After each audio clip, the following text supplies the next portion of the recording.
Hello दोस्तों, स्वागत है आप सभी का बीजी नेट क्लासेस में। हमने बिजनेस इकोनॉमिक्स की क्लास स्टार्ट करी थी। आज का हमारा नेक्स्ट टॉपिक है कॉस्ट एनालिसिस। डिमांड का टॉपिक हमने कंप्लीट कर लिया था पिछली क्लास तक। अब हमारा बिल्कुल नया फ्रेश टॉपिक स्टार्ट होता है कॉस्ट एनालिसिस, यानी कॉस्ट क्या होती है, कितने टाइप्स की होती है, इसके कर्व कैसे बनेंगे और ये हमें हमारे प्रोडक्शन को कैसे अफेक्ट करेगा। सबसे पहले कॉस्ट क्या होती है। कॉस्ट दो तरीके से हम इसको डिवाइड कर सकते हैं। टाइम के अकॉर्डिंग मैं करना चाहूँ तो होगी लॉन्ग टर्म और शॉर्ट टर्म। यानी लॉन्ग टर्म में मेरी कॉस्ट कितनी आ रही है और शॉर्ट टर्म में मेरी कॉस्ट कितनी आ रही है। ऑब्वियसली चेंज हो सकता है। लॉन्ग टर्म में मेरे कई फैक्टर्स जो हैं ज्यादा चेंज हो सकते हैं। शॉर्ट टर्म के अंदर मैं सारे फैक्टर्स को एक साथ चेंज नहीं कर सकती हूँ। तो इसीलिए जो मेरी कॉस्ट है वो लॉन्ग टर्म और शॉर्ट टर्म के बेस पे मैं ज्यादातर डिफाइन करती हूँ।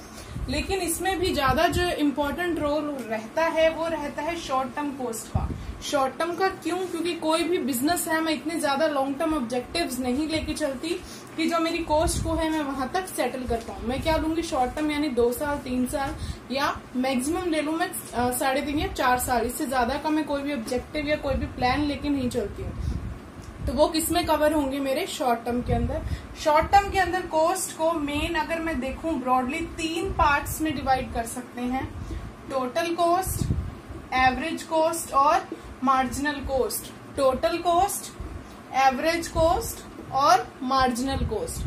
टोटल कॉस्ट को भी आगे 2 में डिवाइड करेंगे, टोटल फिक्स्ड कॉस्ट और total variable cost. Total fixed cost, total variable cost. Fixed cost कौन सी होगी? जो मेरी फिक्स रहेगी, यानी चाहे मैं प्रोडक्शन करूं या ना करूं, चाहे मेरा प्रोडक्शन 0 यूनिट का हो या चाहे मेरा प्रोडक्शन मैक्सिमम मेरी जो पावर है वहां तक का हो, मेरी ये जो कॉस्ट है वो फिक्स रहने वाली है। जैसे मान लो मैं इलेक्ट्रिसिटी का बिल ले लेती हूँ, जैसे, या फिर मैं ले लेती हूँ कोई भी बिल्डिंग मैंने रेंट पे ले रखी है, ये क्या है? फिक्स्ड है।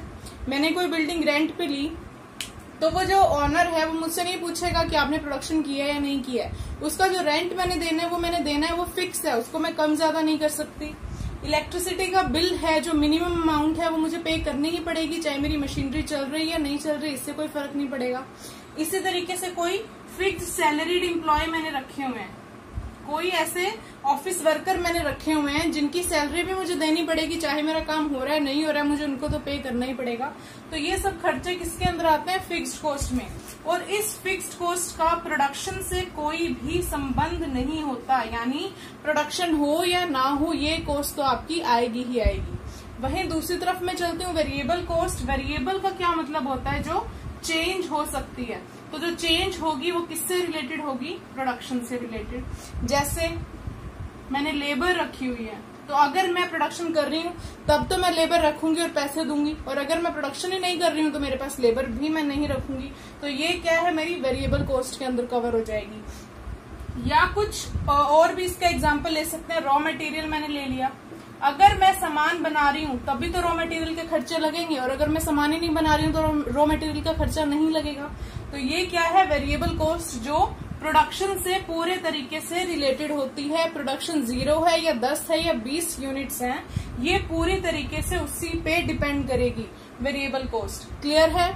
अब देखो, टोटल फिक्स्ड कॉस्ट को और टोटल वेरिएबल कॉस्ट को जब मैं ऐड कर दूंगी तो मुझे क्या मिलेगा? यहाँ से टोटल कॉस्ट। टोटल कॉस्ट के अंदर कौन कौन सी 2 चीजें इन्वॉल्व हुई? एक टोटल फिक्स्ड कॉस्ट और दूसरी टोटल वेरिएबल कॉस्ट। ये दोनों पॉइंट्स क्लियर हैं। टोटल कॉस्ट में 2 चीजें इंक्लूड होंगी, टोटल फिक्स्ड और टोटल वेरिएबल। अब फिक्स क्या है, वेरिएबल क्या है, ये मैंने आप लोग को बता दिया है कि इसका प्रोडक्शन से कोई संबंध नहीं होता, कोई रिलेशन नहीं होता, लेकिन ये प्रोडक्शन से पूरे तरीके से रिलेटेड रहती है। अब अगर मैं इसका कर्व बनाने चलूं तो वो कर्व देखो कैसे बनेगा। ये मैंने ले लिया एक्स एक्सिस और यहाँ है वाई। एक्स पे मैं क्या लेती हूँ? यूनिट्स। तो वाई पे मेरे पास क्या बचा? टोटल फिक्स्ड कॉस्ट का बना रही हूँ, तो मैं यहाँ पे क्या लूंगी?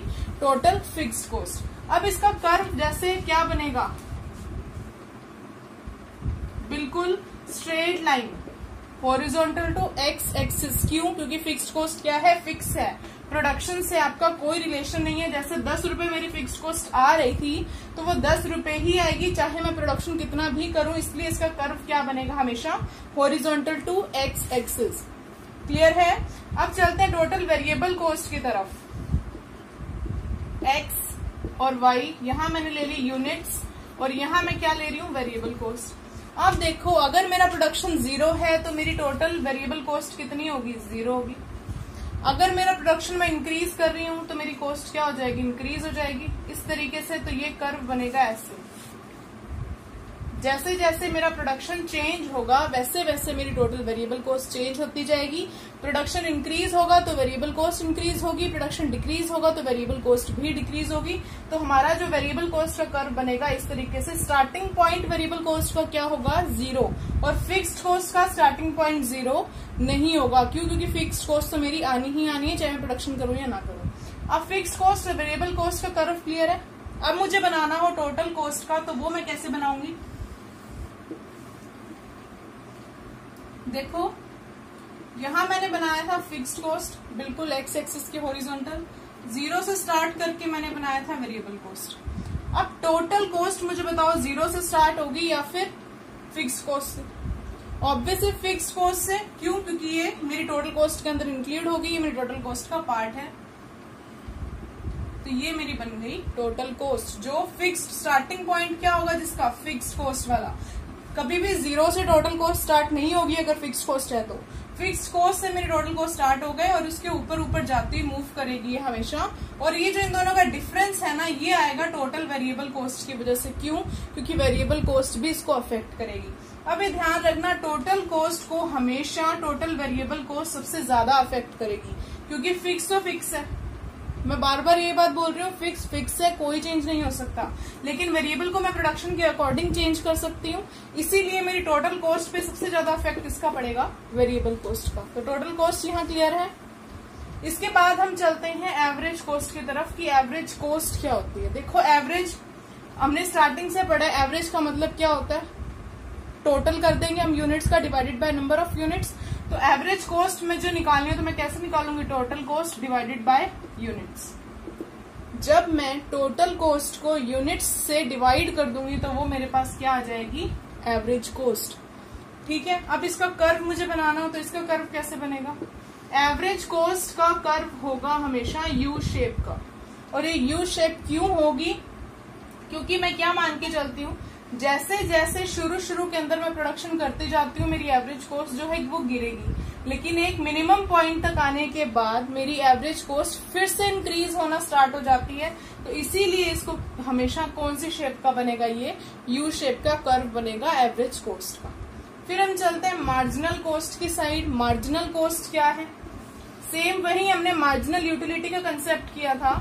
मार्जिनल यूटिलिटी क्या निकाली थी, TUN माइनस TUN माइनस 1। ये हमने पिछली वीडियो में डिस्कस किया था। अगर किसी ने ये वीडियो नहीं देखी है तो एक बार यूटिलिटी एनालिसिस की वीडियो देख लें ताकि आपको ये कंसेप्ट है वो समझ आ जाए। अब वही मैंने निकालनी है MCN, तो मैं क्या निकाल लूंगी, TCN माइनस TCN माइनस 1। बिल्कुल सेम फॉर्मूला है, कोई चेंज नहीं कर रही हूँ, सिर्फ यू की जगह यानी यूटिलिटी की जगह मैंने C डाल दिया यानी कॉस्ट डाल दी, बाकी बिल्कुल सेम है, इसमें किसी तरीके का कोई भी चेंज नहीं है। तो अब अगर मुझे मार्जिनल कॉस्ट का कर्व बनाना होगा तो वो कैसे बनेगा, देखो बनेगा मार्जिनल कॉस्ट का कर्व भी यू शेप का, लेकिन इसमें और एवरेज कॉस्ट के अंदर डिफरेंस क्या आएगा, इसकी यू शेप, एवरेज कॉस्ट की यू शेप थोड़ी बड़ी है, लेकिन मार्जिनल वाली जो यू शेप है बिल्कुल ही शार्प होगी, बिल्कुल फास्ट स्लोप वाली यू शेप होगी। तो ये कॉस्ट का टॉपिक क्लियर है। इतनी ही कॉस्ट है, टोटल कॉस्ट, एवरेज कॉस्ट और मार्जिनल कॉस्ट। टोटल कॉस्ट के अंदर मैंने दो चीजें ऐड करी हैं, टोटल फिक्स्ड कॉस्ट और टोटल वेरिएबल कॉस्ट। और एवरेज कॉस्ट का कर्व बनेगा यू शेप और मार्जिनल कॉस्ट का कर्व बनेगा यू शेप, लेकिन थोड़ा ज्यादा या फास्ट स्लोप वाला। क्लियर है। अब चलते हैं हम आगे रेवेन्यू की तरफ। रेवेन्यू देखिए, रेवेन्यू क्या होता है, बेसिकली जनरल नॉलेज में रेवेन्यू को हम टोटल सेल से रिप्रेजेंट कर सकते हैं।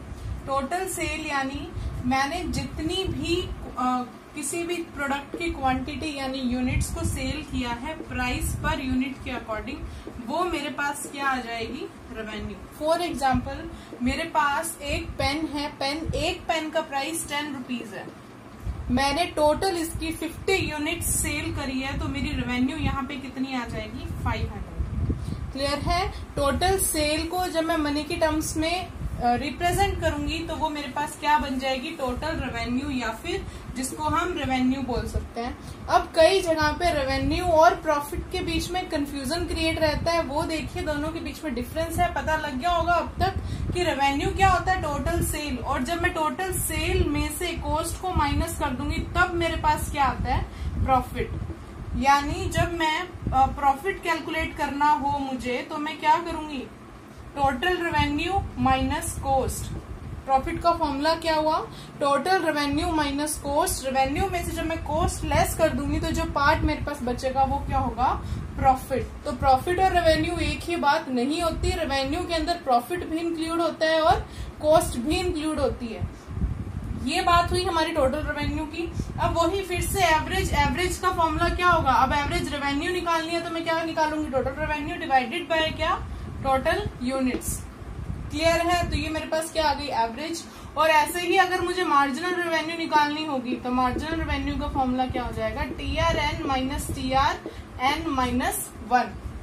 ये निकल गई हमारी मार्जिनल रेवेन्यू। क्लियर है, टोटल रेवेन्यू, एवरेज रेवेन्यू और मार्जिनल रेवेन्यू। इसके साथ साथ एक हमारा बहुत ही छोटा सा सिंपल सा फॉर्मूला एक आता है कि रेवेन्यू के बीच में और जो प्राइस इलास्टिसिटी ऑफ डिमांड है इन दोनों के बीच में क्या रिलेशन होता है। तो इसका एक फॉर्मूला बनता है EP is equals to AR upon AR minus MR। इस फॉर्मूले में बेस्ड कोई क्वेश्चन भी आपके पास आ सकता है या डायरेक्ट एजर्शन और रीजनिंग में भी ये क्वेश्चन कवर होता है कि EP यानी इलास्टिसिटी में और रेवेन्यू के बीच में क्या संबंध है, क्या रिलेशन है। तो ये रिलेशन होगा इस तरीके से, EP is equals to AR upon AR minus MR। तो फ्रेंड्स यहाँ पे हमारा कॉस्ट और रेवेन्यू की क्लास खत्म होती है, रेवेन्यू का टॉपिक कंप्लीट होता है। कोई डाउट है तो कमेंट सेक्शन में पूछें और आगे की क्लासेस में हमसे जुड़े रहिए। इस क्लास को लाइक और शेयर करना ना भूलें और चैनल को सब्सक्राइब करें। Thank you.